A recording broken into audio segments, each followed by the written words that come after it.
envole-moi en l'air, dans une pluie d'étoiles, filme-moi. J'ai pas de revolver sur ma peau, mais bel et bien un couteau. La solitude résonne dans ma tête, les échos d'un autre temps forment une tempête. Tout se mélange, tout devient confus sans toi. Une mère devant guider son enfant dans la bonne voie. Le vide a repris ce rôle, le silence. Celui qui a mis fin à mon enfance. Je me complais dans cet espace entre mon étoile et la terre. Un refuge combattant la vie sans mère. Mon visage à la lumière du jour, comme un reflet, une vérité changée pour cacher que je pleurais. Des larmes échangées contre des faux sourires pour dissimuler que j'étais en train de mourir. Je renais de mes cendres, je renais de mes cendres, je renais de mes cendres, je renais de mes cendres, je renais de mes cendres. Comme le phénix, je renais de mes cendres pour propager mon amour, telle une propagande.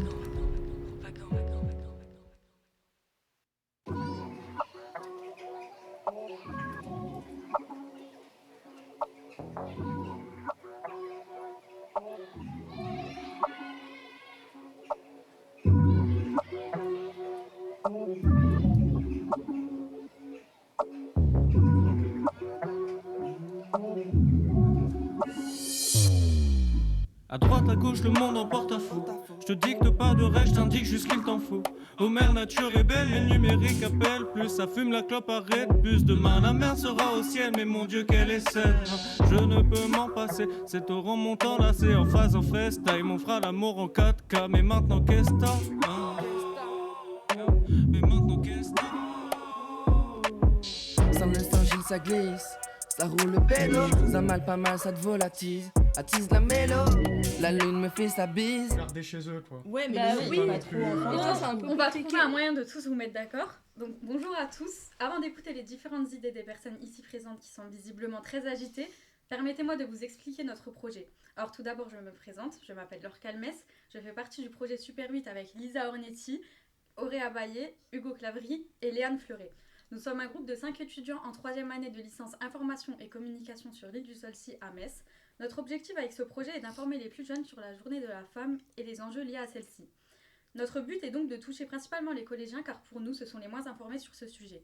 L'idée que nous avons est de nous centrer sur la sensibilisation des jeunes à la journée de la femme et donc de nous centrer sur les thématiques qui y sont liées, comme la question du droit des femmes, des inégalités et des discriminations qu'elles puissent subir et leur place en général dans notre société. Je tiens à rappeler que notre sujet n'est absolument pas... Militant. Il n'est pas militant, c'est à but informatif. Il faut qu'on puisse leur montrer que c'est quelque chose qui les concerne malgré leur jeune âge, qu'ils peuvent avoir un impact en prenant en compte les enjeux de cette journée qui est pour rappel une journée internationale. Notre groupe a pour idée de diffuser un film à des collégiens concernant les droits de la femme le 8 mars 2023, vous l'aurez donc sûrement compris pendant la journée de la femme. Nous sommes déjà en discussion avec un cinéma et un collège pour que cette idée puisse aboutir, mais nous ne pouvons rien affirmer tant que cet accord n'est pas totalement finalisé. C'est donc pour cela que Lisa, Auréa et Hugo sont en pleine conversation. Chacun d'eux a une idée de film qu'il aimerait aborder avec les collégiens lors de cette journée. Je vais donc laisser la parole à mes 3 coéquipiers, qui à tour de rôle vont vous présenter un film tout en argumentant pourquoi nous devrions choisir le leur et pas un autre. Je commence. Je vais donc d'abord laisser la parole à Lisa qui aura 2 minutes. Donc alors moi je vais vous parler des Figures de l'ombre, qui est un film sorti en mars 2017. C'est un film basé sur des faits réels et qui raconte la mission de la NASA qui pour l'envoi de John Glenn en orbite. Et donc on va parler de 3 femmes ayant fortement contribué à la réussite de cette mission. Donc l'histoire se passe en 1962 pendant la guerre froide et durant la guerre froide, donc il y avait un enjeu majeur, c'était la découverte de l'espace. Et donc, grâce à 3 personnes, donc 3 femmes de couleur noire, cette mission a pu être réalisable, et ça n'aurait pas été possible sans elles. Et pourtant, elles ont été rendues invisibles aux yeux de la société pendant longtemps, alors qu'elles étaient fortement impliquées. Donc, ce sont 3 mathématiciennes, on va parler de 3 mathématiciennes qui travaillent dans les sous-sols de la NASA, et donc qui étaient un peu cachées en raison de leur couleur de peau et de leur sexe. Et donc elles se sont battues pendant longtemps pour défendre leurs droits et leur intelligence et pour montrer qu'elles avaient un impact et qu'elles ont été indispensables en fait à la réussite de la mission. Donc tout au long du film, elles vont détruire les idées sexistes et les idées de la ségrégation au sein de leur entreprise. Et donc elles vont montrer que c'est seulement leur travail et l'implication qu'elles ont fournie qui comptent et non pas ce qu'elles sont. Donc en voyant cela, ceux qui travaillent avec eux et surtout les hommes blancs vont revoir leurs préjugés et c'est ensemble qu'ils vont réussir à se défaire donc, de ces préjugés et apprendre ensemble à être égalitaires. Donc c'est un beau message. Donc ce film il a 3 bons points et 3 points très intéressants je pense. C'est d'abord il raconte l'une des missions les plus importantes de la NASA. Ensuite ça parle du sexisme, de la ségrégation et donc ça aborde ces 2-3 sujets avec légèreté et humour. Donc je pense qu'il faudrait choisir mon film. Ok.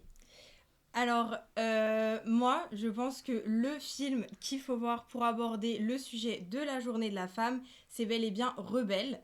Donc, c'est parfait, c'est un film Disney, pour les grands, pour les petits, qui met en scène une princesse, mais notamment une héroïne, et qui casse tous les codes qu'on a l'habitude de voir dans les autres dessins animés, mais notamment dans les Disney. Donc, je sais pas trop si vous connaissez l'histoire, donc je vais vous la raconter sans vous spoiler, bien sûr. En fait, c'est l'histoire donc de Rebelle, comme le nom du film l'indique, une jeune fille assez têtue avec la coupe de cheveux flamboyante et qui souhaite changer son destin. Elle n'est pas comme toutes les autres princesses, c'est-à-dire qu'elle ne rêve pas de plein d'habits, d'un prince charmant ou alors d'un grand palace, et elle ne veut pas du tout se marier. Donc, cependant, accidentellement, elle transforme sa mère en ours, et oui, en ours. Elle va devoir alors trouver le moyen de sauver sa mère, mais notamment de sauver le royaume, sans bien sûr renoncer à son idéal de vie. Ce qui est génial dans ce film, c'est que Rebelle, la personnage, la princesse, elle incarne bel et bien une vraie femme, donc une fille, qui a d'autres ambitions que l'on ne montre pas forcément dans les dessins animés. Son personnage ainsi que son nom, donc Rebelle, montre bien le caractère rebelle que peut avoir une femme et qui ne devrait pas le cacher aux yeux de tout le monde. Une princesse a le droit de ne pas être parfaite, d'avoir d'autres ambitions et de s'habiller différemment. Rebelle est alors idéale, plongée dans l'univers d'un film Disney, pour aborder le sujet de la journée de la femme tout en ayant les bonnes cartes en main pour en parler. Donc je pense que c'est le bon compromis. J'espère que je vous ai convaincu en moins de 2 minutes à choisir mon film. Bon, je pense qu'on va terminer avec le meilleur. Mon film est bien différent des 2 premiers présentés. Alors, le film que je vais vous présenter, c'est Médée de Pier Paolo Pasolini. C'est une adaptation d'une dramaturgie grecque, Médée, d'Euripide. Et donc, à travers ce film, il y a 2 points pour moi qui sont assez essentiels et pour lesquels je pense qu'il est important d'être présenté. Le premier, c'est les thèmes qu'il aborde, son histoire. Il met de côté une partie de l'histoire originale en mettant de côté les Argonautes, les compagnons de Jason, et se centre sur l'histoire de Jason et Médée, leur histoire d'amour et l'évolution de cette histoire. Il va mettre en avant essentiellement la dualité entre ces 2 personnages, c'est-à-dire d'un côté un monde barbare, un monde un peu plus traditionnel de Médée, et un monde froid, calculateur, moderne de Jason.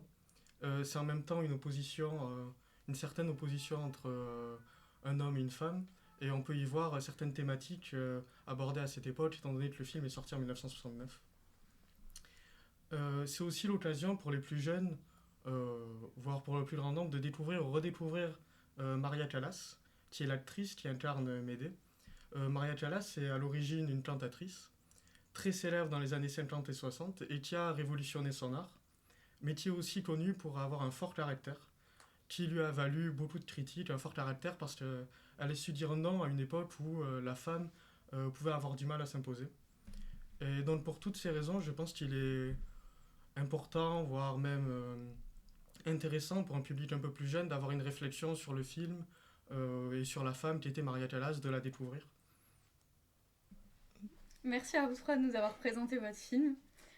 Afin de nous aider à sélectionner le meilleur film parmi les 3 proposés, vous pouvez nous suivre sur notre Instagram projet-super8 et nous envoyer un message privé pour nous dire quel est votre film préféré. Merci pour votre écoute. Merci. Merci.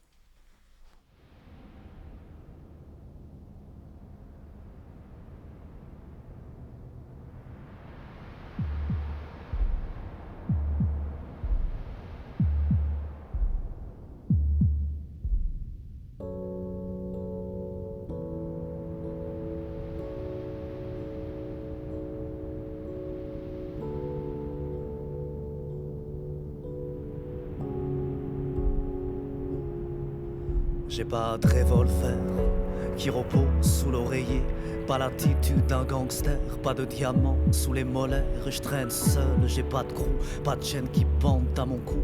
Sous ma cuirasse centenaire, une contrebasse Chet Baker. Je fais pas de carpette, au showbiz à la variette, dans mes oreilles des quintettes et des répliques de Cassavetes. Pas besoin de tourner sur la tête pour voir le monde à l'envers. Je me suis souvent perdu entre Mobb Deep et Prévert. J'ai des phases B de ma vie en fascicule, quand le quartier m'a recraché en 16 mesures de particules. Y a des couleurs Jéricho dessous les tours et les wesh, des étendues de Mexico derrière les cris et les flamèches. Sous ma peau, le tonnerre, dans mon sang, revolver. La solitude a remplacé mon père, mes sœurs, mes frères. Je voudrais appeler quelqu'un, mais je saurais même pas quoi dire.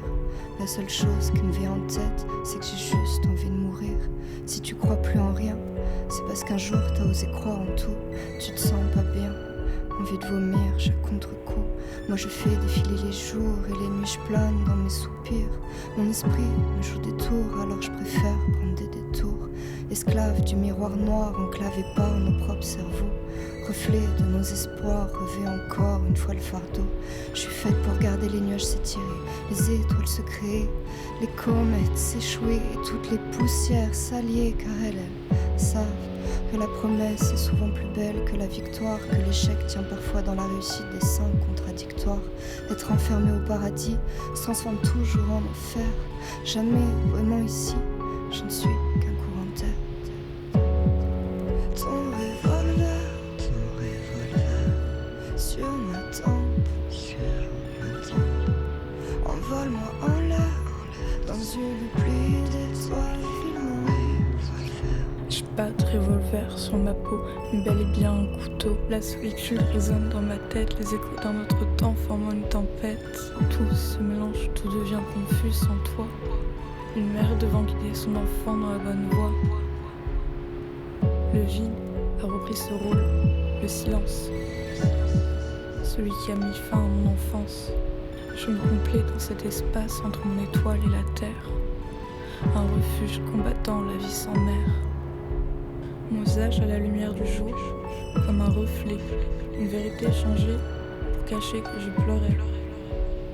Des larmes échangées contre des faux sourires pour dissimuler que j'étais en train de Je mourir. renais de mes cendres, je renais de mes cendres, je renais de mes cendres, je renais de mes cendres, je renais de mes Comme le phénix, je renais de mes cendres pour propager mon amour